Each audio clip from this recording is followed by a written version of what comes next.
From time immemorial, humans and monsters have been in constant conflict. Today is no different, as our protagonist, Kai, is fighting alongside other soldiers against a massive ape. Though small in stature, their unity and well-coordinated teamwork allow them to hold their ground. Kai calls out to Manso to help him take down one of the apes, but it's too strong and quickly separates them. Other monsters advance, surrounding Kai. Just as he's in danger, Aura, the eldest son of the Moloch family, comes to his rescue. He leads the army with extraordinary strength, earning the trust of everyone. To instill fear in the pigtailed apes and force them to retreat, he activates the power of the Earth God within him. The tattoos that appear are known as the sacred crests, proof that he is a guardian blessed by the Earth God. After this empowerment, he effortlessly defeats several apes with ease. Seeing this, the leader of the apes steps forward to challenge him. This leader also possesses special powers, making this a battle between chosen ones. Speaking in human language, it declares its wish to end the battle here. The two powerhouses charge at each other, but with his agility, Aura successfully evades the ape's attacks and delivers a fatal blow, cutting through its body and felling it instantly. Victory once again belongs to humanity, bringing joy to everyone.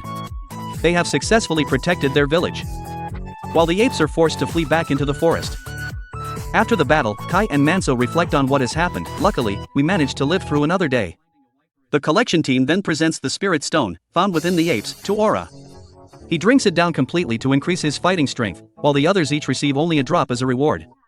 They perform a prayer ritual to the gods before consuming it. Everyone feels a significant increase in strength, but still not enough to fight the apes alone like Aura can. Eating the core of the spirit stone greatly increases spiritual energy, thereby enhancing the body. Kai wants more, but Manso sets him straight. We're just ordinary soldiers, we're lucky to have gotten this much. The rest of the stone will be transported to the castle for the rulers. Like Aura, Lord Bosco decrees that the majority of the spirit stones must be given to the guardians. With them, they can maintain stability after each battle, which is how humanity can triumph over the enormous monsters. This is the immutable law of this world. Soldiers like them must become stronger without relying on spirit stones, so they can survive and return home as they did today. That evening, the warriors are treated to a feast. Thanks to your bravery, the village is safe, Moloch, Aura's father, says with pride. Manso finds this old man's constant platitudes irritating. To give so little food and then make them wait. Only the leader's family ever has enough delicacies. Yet Kai is delighted to have even a few of these dishes. Everyone can only wish they could eat more and resolves to work harder. The captain gets a larger portion, causing jealousy. He smiles and tells them, if you were stronger, you'd get a portion like mine. Kai vows to train so he can soon achieve such results, but when he swings his staff, he lacks the strength, still hungry. Suddenly, he blurts out some strange words, like, I wish I had rice cakes to eat. Manso has no idea what rice cakes are and asks about them. Kai says he just remembered it in his head, but doesn't really know what they are. This isn't the first time, he occasionally remembers things like this. While talking about food doesn't fill his belly, it at least eases the hunger. Kai points towards the graves of his fallen comrades. Those with families have their names etched on stone markers, but for warriors with no one, only dry twigs mark their resting places, as no one mourns their deaths. Therefore, Kai vows to live, otherwise he'll be forgotten, as if they had never existed in the village. To survive, they must win battles. Kai thinks that if he possessed extraordinary power, he might make a name for himself. Manso thinks he's probably just delusional. Inside, the two Aura siblings are arguing about fighting. Jose also possesses power, so she wants to help her brother. Aura refuses because their father doesn't expect her to choose the same path as him. It's too dangerous and she could die at any moment. Women in the Baron's family don't need to go to the battlefield. Jose wishes she had been born a man. Down in the courtyard, the two brothers are still helping each other train. Manso thinks if Kai only knows how to retreat, he can never win a battle. He's quickly defeated and falls to the ground, but suddenly his mind recalls images from a previous life, living on Earth with incredibly modern things. When he regains consciousness, he blurts out words related to magic. Manso apologizes, thinking he's driven the protagonist crazy. Maybe he'll sit up and tell me he's fine, then he realizes he still has memories from his previous life. A place that people in this world don't even know exists. Of course, Kai has never told anyone about what he's experienced, because he doubts they'd believe him, so he just leaves it alone. In his old memories, he knows how to make delicious rice cakes, but unfortunately, that knowledge is useless in this life. If anything, maybe magic would be useful, but he knows that it's just fiction and doesn't exist in the modern world. If possible, Kai wants to use magic in battle because it would help a lot and also make a name for himself, gaining what he wants. At the same time, the village chief receives an urgent letter. It seems that a pack of ogres has appeared in the western forest. The battle will take place near Banya village and they must participate. Although this exhausts the soldiers, according to the agreement, they need to get there quickly before things get worse. Yesterday it was the apes, now it's the pigs. This is truly tough. The duty of the soldiers is to always be ready for battle, to protect the country at all costs, even their lives. The father sees that his son speaks truly. Kai is still awake, thinking about how to create fire in his hand. Manso asks, what's he mumbling about? Go to sleep so you have energy. Kai says he's just imagining scenes in his dreams. Manso says that long ago, a traveler said that maybe it wasn't a dream, and that person could also make flames burst from his fingertips. Just like what Kai was thinking, he seems interested, but Manso isn't sure if it's true because it's just a story he heard. Kai gets up very early the next morning, wanting to go to a secluded spot to practice. If what Manso said is true, maybe he can create magic. This is perfectly logical because, up to this point, he and the others have been gathering power by eating spirit stones in this world. That shows that this place was formed by a mysterious power source they call the Earth God. Spiritual energy is something everyone is born with, it gradually increases over time, and perhaps when enough spiritual energy is gathered, they can unleash magic. Kai tries to focus his energy to create fire, but nothing happens. He thinks the problem is how to concentrate the spiritual energy into one point, feeling that it's in his chest. He senses its aura inside his own spirit stone instead of his heart. But no matter how hard he tries, it's all in vain. The scene shifts to the battle at Banya village, which has already broken out. The incredibly strong pigs have killed many people. Everyone says they're as stupid as pigs, but these ogres are very clever. They hide in the forest, waiting for people to arrive before attacking, instead of foolishly charging straight into the enemy's base. Kai's village has also arrived to provide support. After discovering the monsters hanging people in the trees, they launch an attack, but it's not very effective. Kai is even tripped by the corpse of a comrade and can't move. The monster approaches. But luckily Manso defeats it before Kai is slashed. He is scolded and apologizes for being so useless and having a problem with his leg. At this moment, Aura enters the battle directly, slamming one of the monster's heads into the ground. Seeing someone with special powers, the pigs choose to retreat, and he bitterly chases after them. On the other side, Kai and Manso run into another ogre. Kai tells Manso to leave him behind, but Manso refuses. Knowing they can't run, the pig slowly approaches to enjoy the hunt. With no other choice, Manso says goodbye. Kai understands and is ready to die, so he doesn't blame him, because if he were in his position, he would do the same. He promises to clean his grave every day to remember him. He thanks him and continues to run in the other direction to help Manso escape. But really, he doesn't want to die at all. In his final moments, he continues to focus his spiritual energy to create magic. The large pig throws a javelin and then attacks. Kai is choked but doesn't want to die and continues to struggle. Suddenly, his finger creates a spark, and he knows he can do it. With his determination, Kai sticks his hand directly into the monster's face, then releases a flame that burns the monster's body, freeing himself. The monster then collapses, and Kai grasps the flame in his hand, becoming a fire fist. Seeing that it's still burning, he frantically tries to put out the fire but immediately collapses due to exhaustion. It seems that casting this magic has cost him all of his spiritual energy. Feeling death approaching, Kai still doesn't give up. He's created fire, so he can extinguish it before his life is completely drained. He imagines a hydroelectric dam and successfully closes it. However, the monster is still alive and drags Kai elsewhere. It seems its eyes are blind, so it's relying on its other senses to move. Knowing he's going to die anyway, Kai continues to struggle, slashing the monster before falling into the abyss. Luck continues to smile on Kai as he, still alive, drifts ashore. However, his spiritual energy is depleted, leaving his body severely weakened. Seeing the dead monster nearby, he struggles to crawl over to take the core from inside. This is the first time he can eat it in peace. After absorbing all the nutrients from the Godstone, Kai's condition visibly improves. He goes to a corner and sits, gazing at the sky and earth. The wound on his shoulder is so deep that blood constantly flows out. He figures he won't last long. The only comfort at this moment is perhaps dying in a place with wonderful scenery. Then, he faints, cut back to the village, where everyone is on high alert, fearing an ambush during the night. Manso sits alone, saddened because he was quite fond of the kid. Meanwhile, Kai is bathed in moonlight until dawn.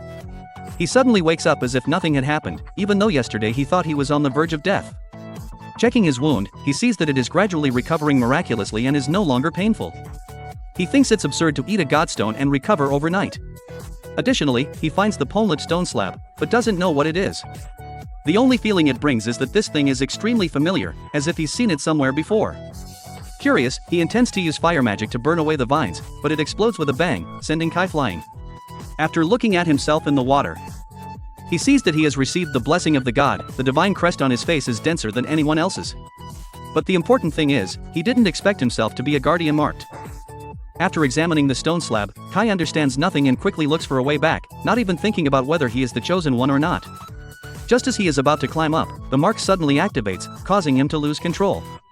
At first, he thought the rocks here were softening, but it turns out to be the power within him. Moreover, he hears someone's voice urging him to leave quickly. Kai is a little scared and runs up with all his might. As a result, in less than a minute, he can escape the cliff just by running and jumping. Holding the new power in his hand, Kai is extremely surprised. It turns out this is the feeling he has always longed for. It turns out that enhanced physical strength makes everything easier. Sometimes even better than having magic. Kai wonders if this is truly the power from the protection of the god, since he hasn't done anything. The first thing he thinks about is that he will be able to eat more when he carries the guardian mark, but he suddenly feels a little worried about this, so he decides to keep the secret before finding out the reason for possessing the divine crest. At the village, the warriors are burying their comrades. Manso still hasn't found his little brother's body, so he is heartbroken. Just then, he sees him smiling and calling his name, making everyone rejoice. The war is over, and they return to their daily work. But what confuses the guys is that Kai hasn't shown any signs of fatigue since returning, while working several times harder than everyone else. They even have to stop him, otherwise he will till the whole field and there will be no work to do tomorrow.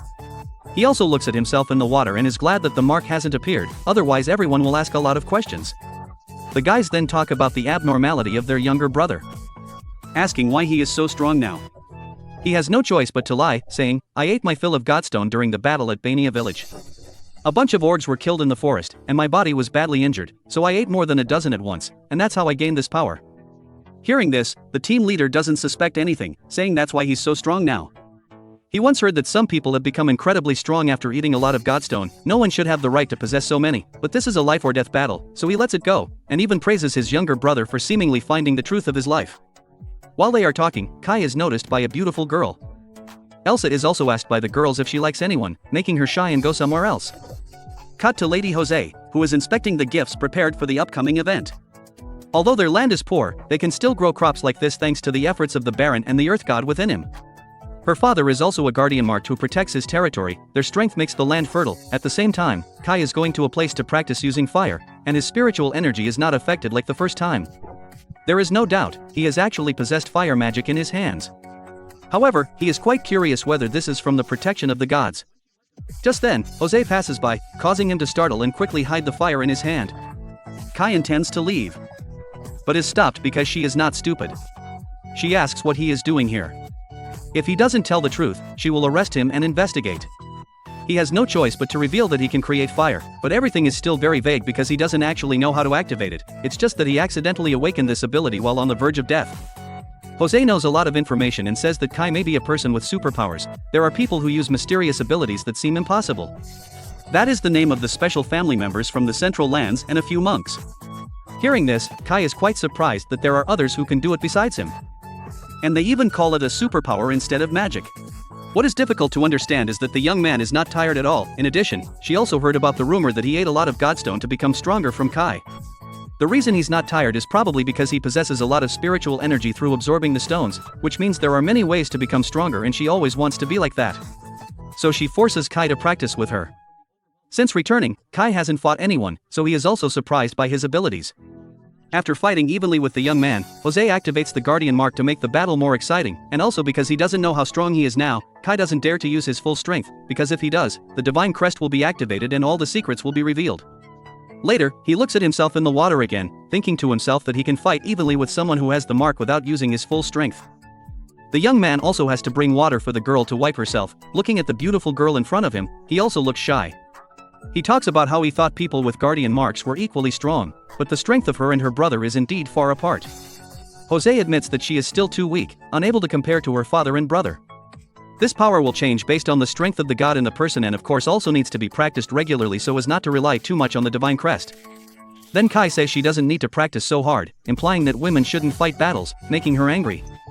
He thinks that even if they are female, once they carry the guardian mark, they need to have the responsibility of protecting the land. There will be times when strength is needed, so they try to practice to be like their brother and father, to become all-powerful. People like her need to win many life and death battles as possible, and there is another ability that she can do at this time. Because everyone has started coming, Jose has to go back first, otherwise her father will know that she is practicing and she will die.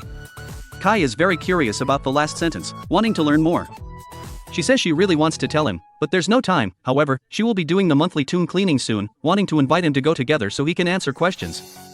Her earth god is worshipped at Ida village, so she will arrange to help him go there with her in a few days. He and his older brother were given to go escorting.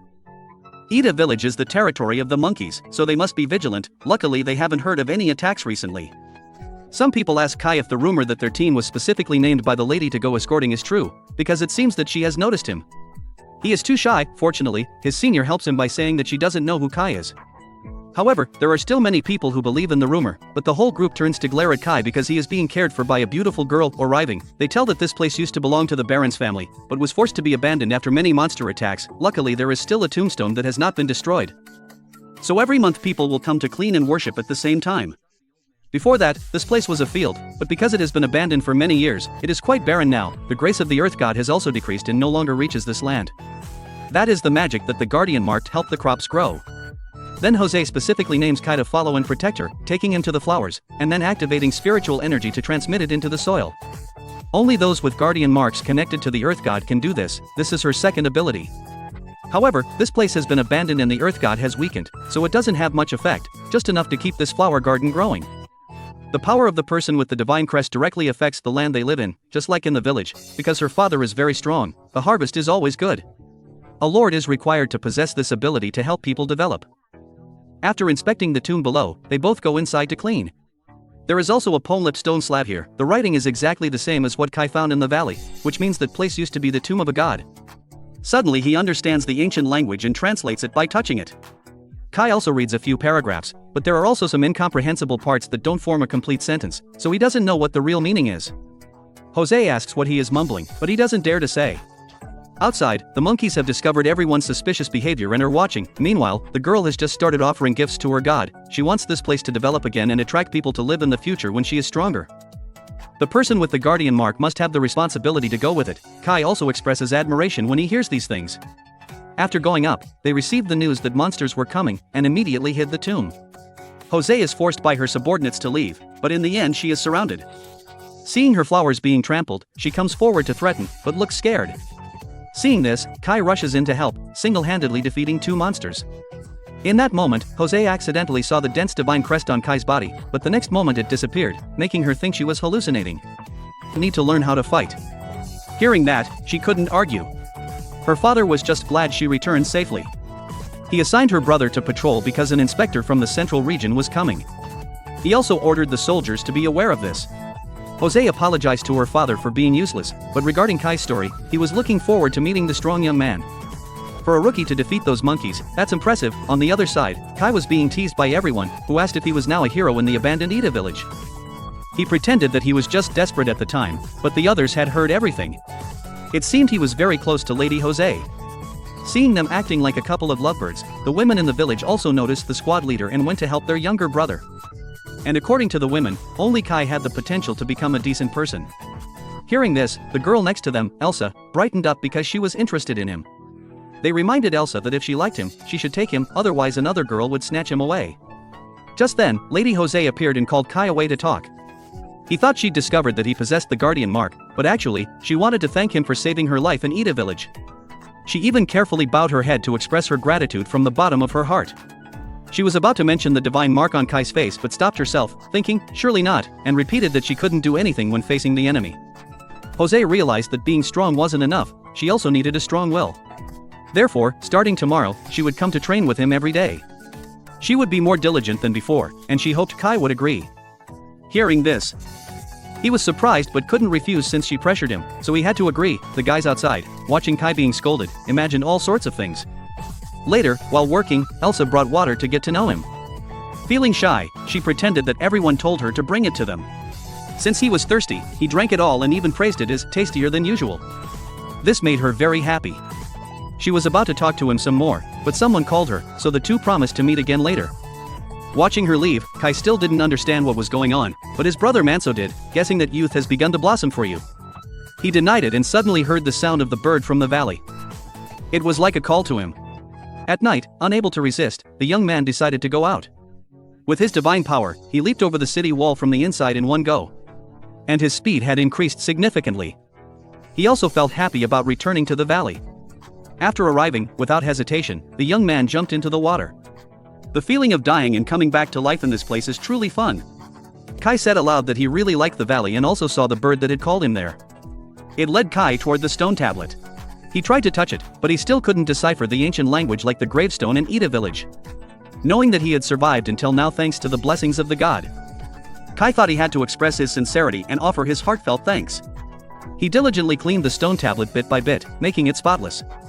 Moreover, he even buried the orc, because, after all, he had awakened thanks to that orc. After finishing the work, he ran up high to explore. For some reason, Kai could now see clearly in the dark. This must also be part of the god's protection. The area had a lot of vegetation and many delicious fruits. Kai thought this forest was rich in food, and that it's a pity not to live here, so he suddenly had the idea to build a house. First, he needed to chop wood, but he only had a short knife, which he couldn't use as an axe. The young man thought that using magic would be effective. So he tried it.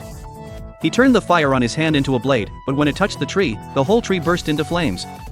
He thought, playing like this is stupid, there's a risk of burning down the entire forest, so he switched to another method. Since he could create fire, Kai was confident that he could do much more. Magic was formed based on imagination. He thought cutting something meant destroying its molecules. Since he didn't fully remember his past life's knowledge, Kai wondered, what are molecular bonds? Ignoring that, he knew he had to follow his intuition. What he was cutting wasn't the tree but untying the bonds inside. He kept creating an invisible blade piercing through. However, at that moment, the valley was invaded. For some reason, the orcs were there searching for something. Kai discovered a new tribe he had never seen before. Knowing that this group wanted to enter the valley, he subconsciously activated his guardian mark and rushed to stop them. About to attack, Kai regained his composure. The others spoke a different language that he didn't understand. They even threatened him with knives, but they were stopped. The old man knew Kai's language and introduced himself as Borech, the leader of the dwarf tribe. The old man knew humans' language since he used to interact with merchants. They were masters of craftsmanship, so their products were always considered valuable goods. First, he apologized for entering the forbidden area. They came here to ask for the ancient covenant with the great god of the valley. Seeing everyone kneel and bow, Kai didn't understand. Borech said that the god there looked like a human. Since ancient times, the dwarf tribe had lived in peace and worshipped the earth gods. But recently, the orcs had continuously attacked, putting the tribe at risk of extinction. That's why they had to run here to beg for help. A weak race like them couldn't possibly fight the towering orcs. The old man kept calling Kai the ancient judge, please save them from their current plight. He hoped he would listen to the tribe's pleas. Kai curiously asked what judge meant. Borech explained that it was someone who possessed great power, surpassing all creatures and protecting all creations. He shook his head, not thinking he was so great. The spear carrier from before also told the leader about this, not believing that he was a god. It was said that the manifestation of the judge was a brave warrior who strictly punished those who disobeyed. This small human can't be the great figure in legend. Being seen as small, Kai was annoyed because he was still much taller than them. But the old man believed the truth. In his youth, he had angered the god by entering the valley without permission. As a result, his eyes were damaged. Although he could no longer see the sunlight, he possessed power and could see many other things. This world was filled with the light of spiritual energy, and Kai was emitting a very noble blue light that couldn't be mistaken. He was the manifestation of the god of the valley. After receiving this power, Kai had become the judge. That was absolutely true, not made up.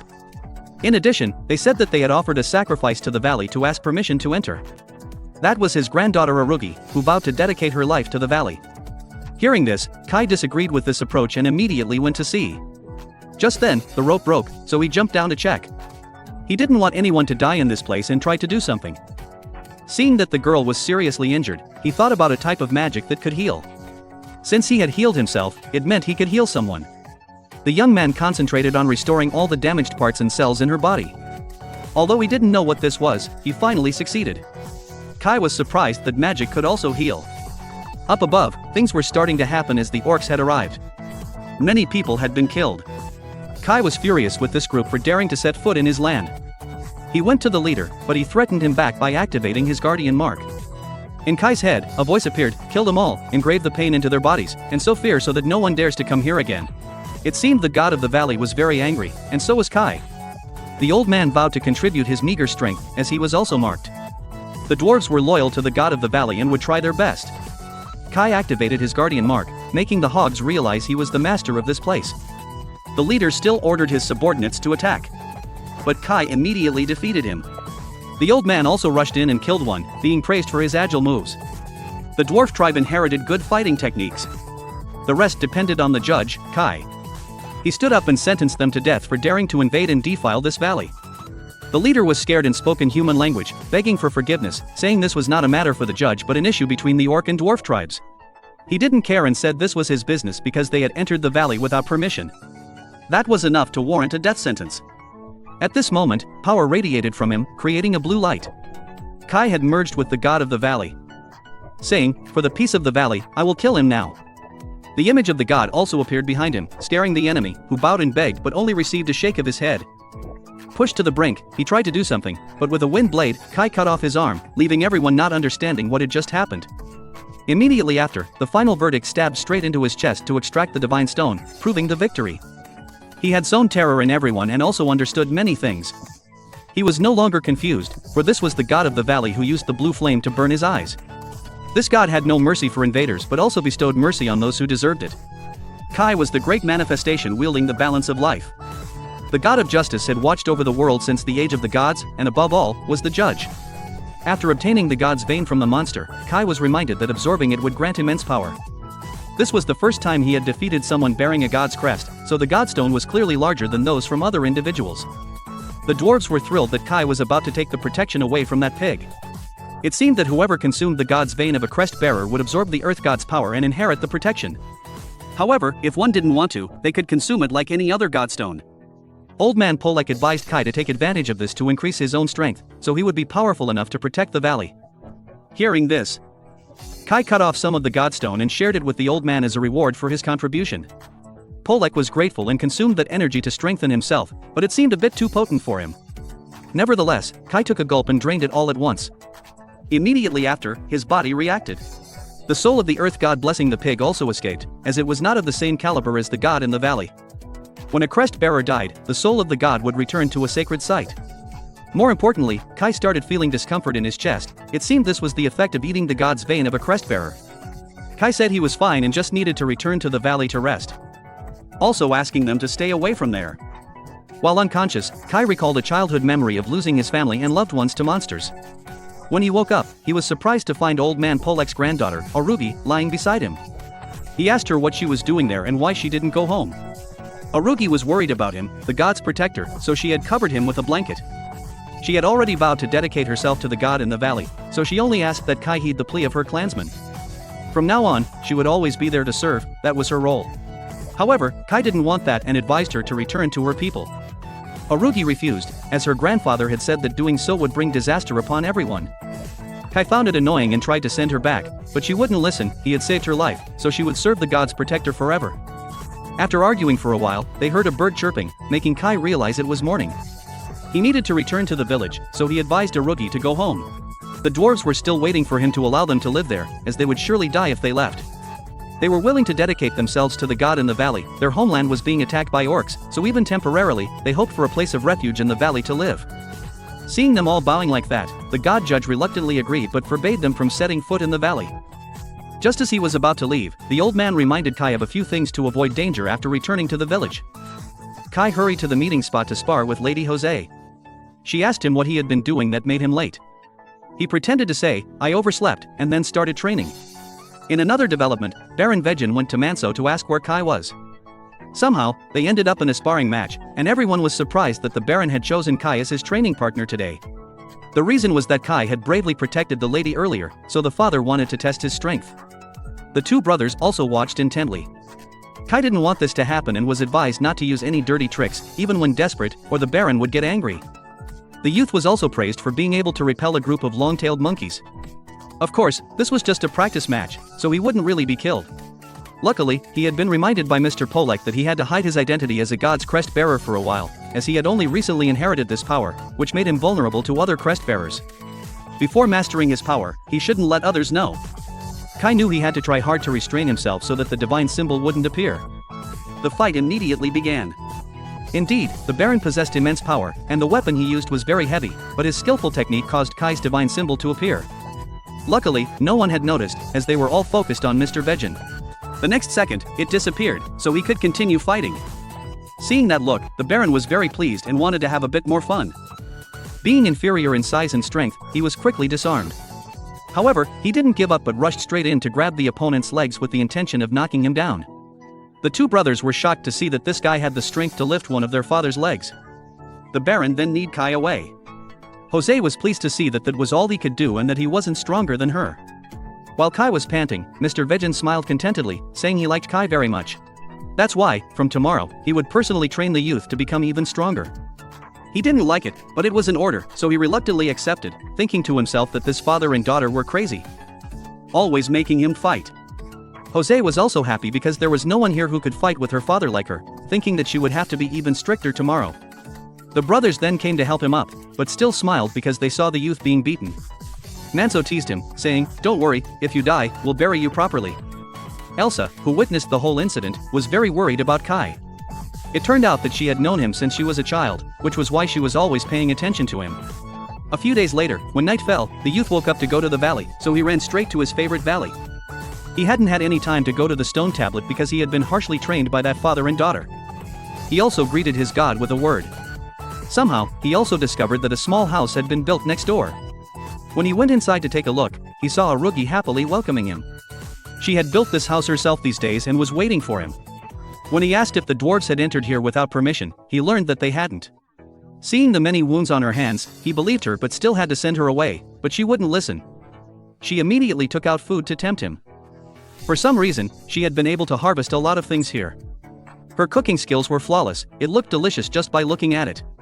The food came at a price, but it was too good to resist. Aru, seeing Kai eat like this, also brought a lobster. He recounted that he had never eaten so much since he was a child. After returning to the village to work at noon, the youth was surprised to be given 3 times as much food. The Kainat thought he had been working too hard lately and felt sorry for him. The brothers saw this and asked where the fairness was, but they were scolded like dogs. They did little work but wanted to eat a lot, while Kai had almost plowed an entire field. It made sense, but the 3 brothers were still not satisfied, and Manso was also teasing him outside, saying, "Youth has arrived." Elsa, who had been watching the whole time, ended up scooping too much food for him. The brother thought she liked him, but immediately after, it was taken back. In the following days, whenever Kai was free, he would go to the valley to help Arugi with her work. During the day, he practiced with the lady, and at noon, he had to work in the fields. Everything was going very smoothly. Kai was also starting to have feelings for the little dwarf. Seeing her living alone here was a bit pitiful, so whenever he was free, he would run over to play. Besides, he was happy to see the dwarf clan starting to thrive again. The next day, they encountered a large stone blocking the road that no one could push away. Fortunately, Mr. Vegan happened to be passing by, so he came to help. With his strength alone, everyone initially didn't believe he could lift it, but immediately after, the large stone was lifted, making everyone admire him. Thanks to this power, the land became more fertile, and from now on, the crops would grow even better, making it well worth the effort. That night, inspired, Kai began to learn how to help plants grow, but he was unsuccessful. He thought he still had a lot to learn as a god's crest bearer. A few days later, seeing Elsa walking to the flower field, Kai came to ask how she was doing. The two had been playing together a lot lately.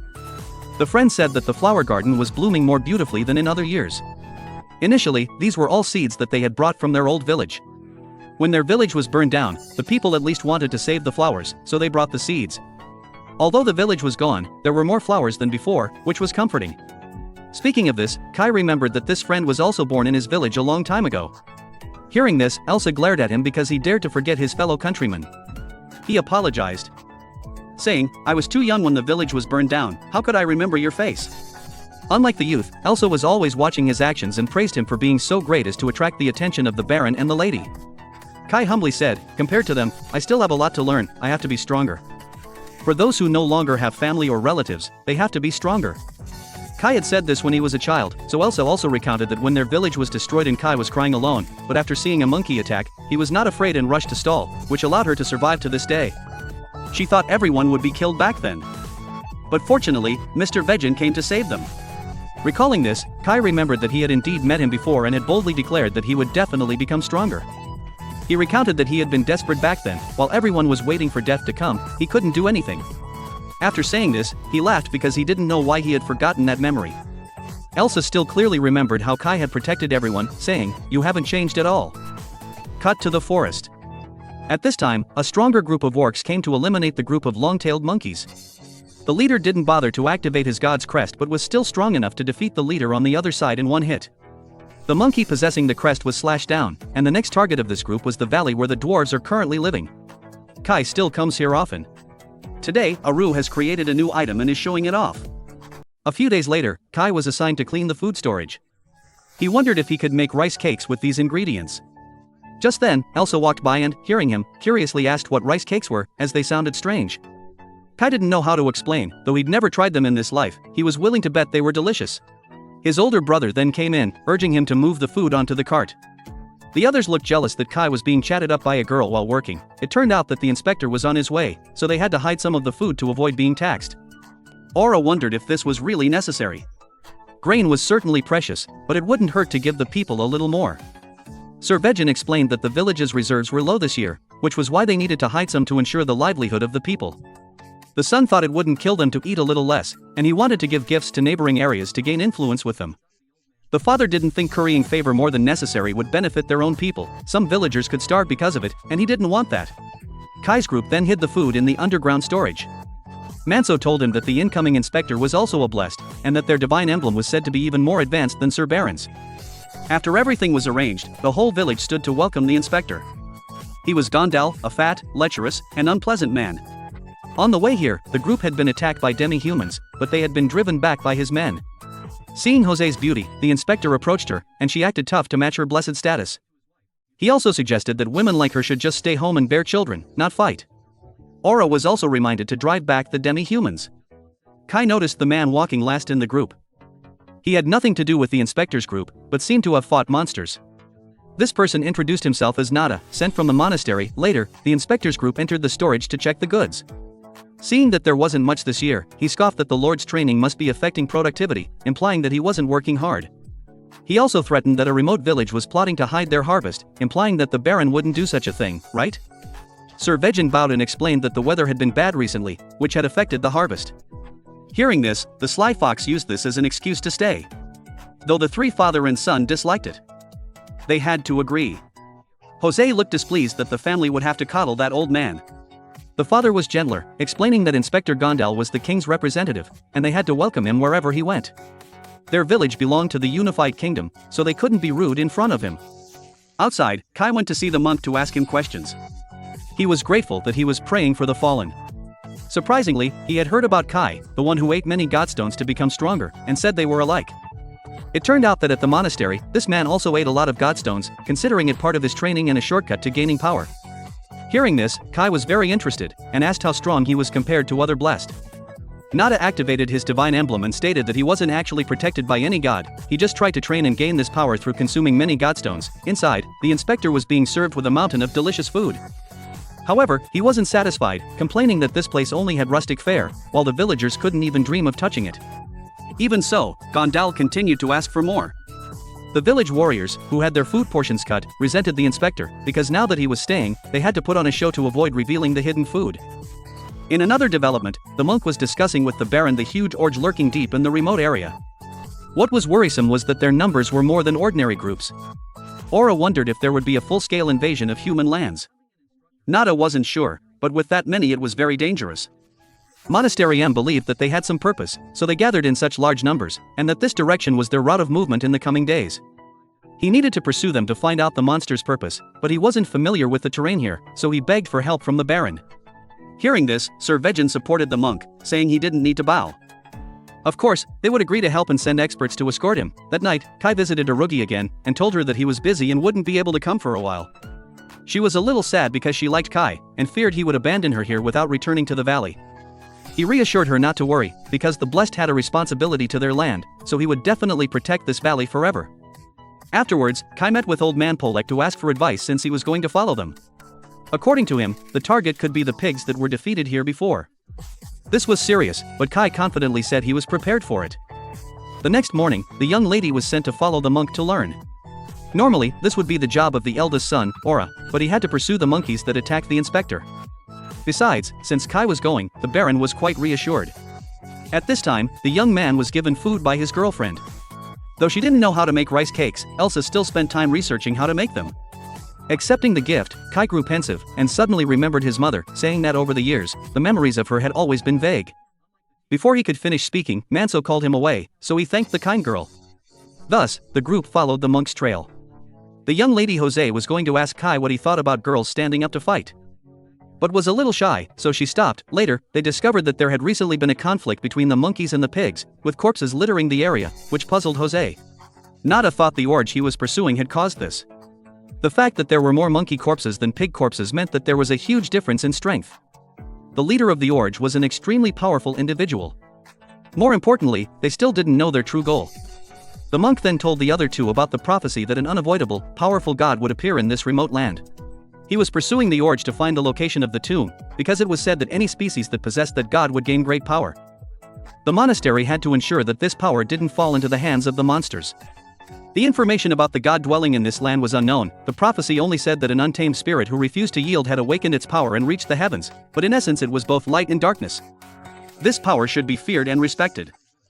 Kai suddenly realized that the prophecy might be referring to him, the one who received the blessing of the god in the valley. Continuing to move, they saw a heavily ravaged village, and couldn't ignore it, so they went to see if they could save anyone, but it seemed they were all dead. The Yuzels were a peaceful race that had no hostility towards humans. Their horns had been cut off to be used as decorations, and there were orge axes as well. Nada then asked to separate to investigate the god of the land here, and Kai was sent by his brother to assist. Thus, they split up to search for the injured. Entering the main hall, the monk used fire to light it up. Surprisingly, Kai had no reaction, which made him realize that Kai already knew about this ability. He tried to deflect by talking about the tombstone of the god of the land at this village. On the other hand, Rose found a trail of blood leading to the house, thinking there was someone inside, but it turned out to be an orge. In Kai's place, he was trying to translate the ancient language, and also discovered a dead warrior. Bringing them all outside, they saw only pigs, which meant that the village wasn't attacked by the main force. Judging by the clothes of the person just carried out, it was probably the Baron of the village. Most likely she was a blessed and had stood up to fight. This gave Jose more faith that she could also do as the divine emblem holders did. The hypothesis was that this girl had fought all three powerful orge at the same time because she wanted everyone to escape, so she chose to use her body as a shield to buy time, which was why so few villagers had died. Despite the difference in strength, that girl was still very strong. What helped her overcome fear was her love for the people. That's what the monk thought. Kai was also informed about the mission of the blessed. No matter how strong the enemy, the blessed individual must not back down. After burying the victims, they asked about the information on the tombstone. Nada said it had nothing to do with the god he was looking for. However, he had learned one thing, that the main force of the pigs was elsewhere. Based on the battle with the monkeys earlier in this village, they calculated that the remaining orge were heading towards the forest, and perhaps the tomb of the god he was looking for was there. Suddenly Kai realized that this direction was the valley and the dwarves were in danger, so he asked to go scout alone, because he was very confident in his speed. Hearing this, the monk agreed to let him go. As for the group of dwarves, they were also receiving news that a group of orge was heading straight for the valley. As predicted, the old man, hearing this, wanted to scout himself to grasp the situation in time. Thank you for watching my video. Don't forget to click the subscribe button and the notification bell to stay updated when the channel releases a new video. Thank you.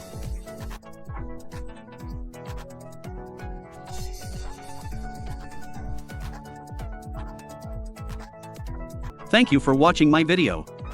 Don't forget to click the subscribe button and the notification bell to stay updated when the channel releases a new video. Thank you.